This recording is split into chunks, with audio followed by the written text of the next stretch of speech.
Hey, I'm Mary, and you are just in time for another magical math moment. In this video, we are going to look at analyzing a set of points and writing a quadratic function for those points using systems of equations. So we're going to check this out and see what's going on. My cat is playing in the background. You may hear some meowing. That's totally normal. We're just going to ignore her and keep doing math. Told you. All right, first thing we're going to do is look at the change in our x values. So you can see they're all going up by 1. Excuse me. Next, we're going to see what's going on with the y values. Now, we can kind of see from these points and from what we've previously talked about that this is definitely quadratic, but we're going to prove it using finite differences as our justification. So 5 minus 7 is negative 2, 7 minus 5 is 2, 13 minus 7 is 6. We can see that we don't have the same change, therefore this is not a first degree function with our first set of finite differences. We're going to see if there's a constant in the second set. 2 minus a negative 2 becomes 2 plus 2, 4. 6 minus 2 is 4. Haha! So the second try yielded a constant. That means this is a second degree or quadratic function. Okay. Now previously, we would look at this and try to figure out if we had a vertex or two x-intercepts. We're going to do something a little bit different this time. We're going to look for the y-intercept. Hopefully y'all remember that's when x is 0. So I know that the y-intercept is 5. Now, if we think for a minute back to standard form, y is ax squared plus bx plus c. Remember that y-intercept can get plugged into one of these parameters. Do you remember which one? That's right, it's c. All right, so we already know that we have a c here, a c value of 5, so we're all set with that. Next, we have to choose 2 points. So for me looking at this, I'm going to choose 1, 7, and I'm also going to choose 2, 13. Because why would I deal with negative numbers if I don't have to? I'm going to use standard form and plug these values in for x and y respectively. So for our first equation, y is 7.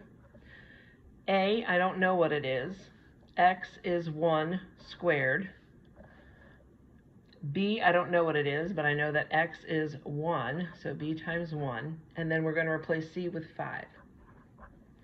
I'm going to do the same thing over here with x and y. So y is 13. A is one of the things I'm going to solve for. X this time is 2, so 2 squared. B times x becomes b times this x value, 2. And then c at the end is plus 5. Now that we have the substitutions, we're going to make it kind of pretty.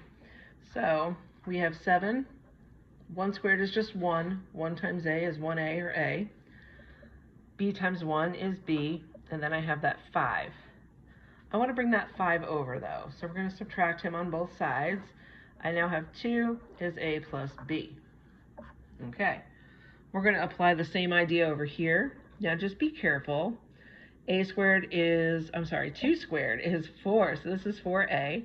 B times 2 is 2b, and here's plus 5. Again, I want to get all the constants on one side, so I subtract out a 5. That gives me 8 is equal to 4a plus 2b. Okay.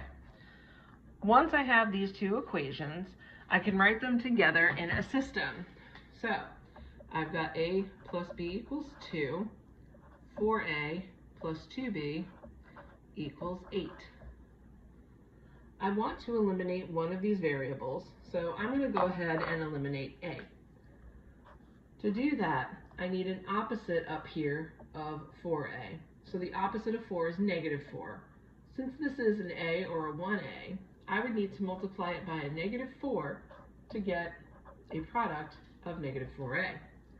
What I do to one term, I must do to all 3. Now I'm going to tell you, a lot of people forget the constant. Don't forget the constant, okay? He's an important part of this problem. Negative 4 times b is negative 4b. Negative 4 times 2 is negative 8. Okay. The a's cancel. 2b minus 4b is negative 2b. 8 minus 8 is 0. I can divide by negative 2. Oh, I'm off the screen. B is equal to 0. Okay, that's one of our parameters.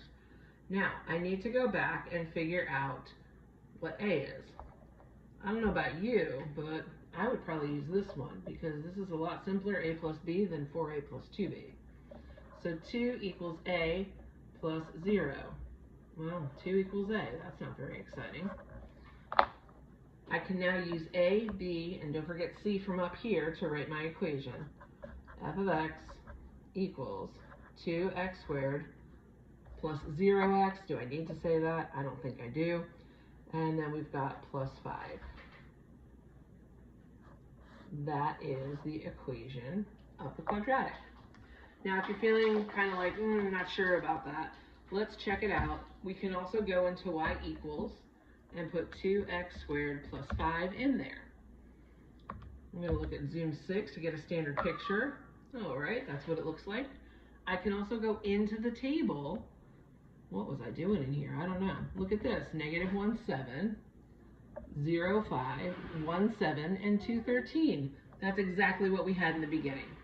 I hope this has been helpful for you, and now you know how to find a quadratic equation using linear systems. Thanks for watching, and I'll see you soon for another magical math moment.